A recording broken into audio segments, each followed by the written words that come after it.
బలహీన వర్గాల ఆత్మ గౌరవం కోసం బాధుడు లేని సంక్షేమం కోసం కోతలు లేని పథకాల కోసం రా కదిలిరా అని పిలిపించాను. నా జీవితంలో ఎన్నో కార్యక్రమాలు చేశాను కానీ ఈ 25 కార్యక్రమాలు చూసిన తర్వాత నాకు అనిపించింది ఒకటి, రేపు జరిగే ఎన్నికల్లో వైఎస్ఆర్ కాంగ్రెస్ పార్టీని చిత్తుగా ఓడించి భూస్థాపితం చేయబోతున్నారు. అందుకే చివరి సమావేశం పెనుగొండ సమావేశం బ్రహ్మాండంగా సక్సెస్ అయింది. అనంతపురం జిల్లా నాకు అత్యంత ప్రీతి ప్రాంతమైన జిల్లా ఈ జిల్లా. అందుకోసం మీరు చూస్తే అడుగడుగున మన పాలన ఈ జిల్లాలో కనపడుస్తుంది.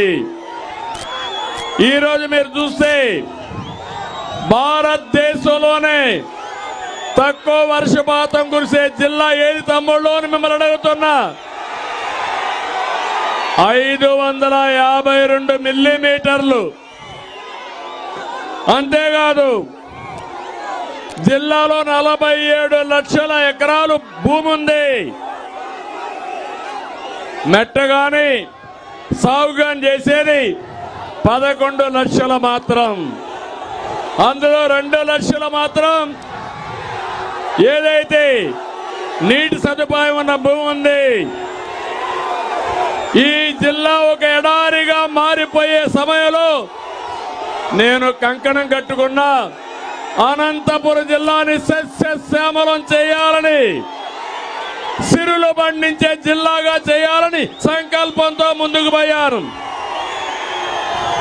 దేశ చరిత్రలో అనంతపురం జిల్లా ఒక మోడల్గా మిగిలిపోయేట్టుగా మనం కార్యక్రమాలు చేశాం. సాగునీరు కోసం ప్రాజెక్టుల కోసం మీరు చూస్తే అత్యంత ప్రాధాన్యత ఇచ్చాం. 64,000 కోట్ల రూపాయలు పెట్టుబడులు పెట్టి ప్రాజెక్టులు పూర్తి చేసిన పార్టీ తెలుగుదేశం పార్టీ. రాయలసీమ నీరి సీమ అవుతుంది. అందుకే 5 ఏళ్లలో 12,500 కోసం మీరు చూస్తే అత్యంత ప్రాధాన్యత ఇచ్చాం. 64,000 కోట్ల రూపాయలు పెట్టుబడులు పెట్టి ప్రాజెక్టులు పూర్తి చేసిన పార్టీ తెలుగుదేశం పార్టీ. రాయలసీమ నీ ఖర్చు పెట్టాం.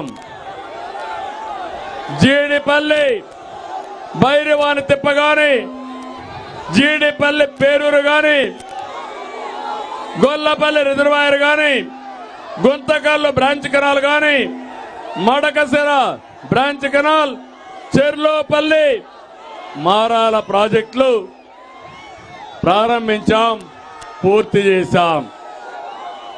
రాయలసీమ వెనుకబడితనం పోవాలి, కరువు పోవాలనే సంకల్పంతో మనం ముందుకెళ్ళాం. నేను ఒకే ఒక విషయం మీ అందరికీ చెప్తున్నా, తమ్ముళ్ళు వినాలి, ఇక్కడే తమ్ముళ్ళు వినాలి. మీ ఉత్సాహం ఆకాశాన్ని అంటుతా ఉంది. సమయం తక్కువ ఉంది, మీరు కూడా దిగాలి. ఆ టవర్స్ లో ఉండే దిగాలి. అందరూ తమ్ముళ్ళు దిగాలి. అది కూలిపోతే మైకులు పనిచేయవు. దిగండి, మీకు కూడా దెబ్బలు తగులుతాయి. బంగారు తమ్ముళ్ళు దిగండి, దిగాలి.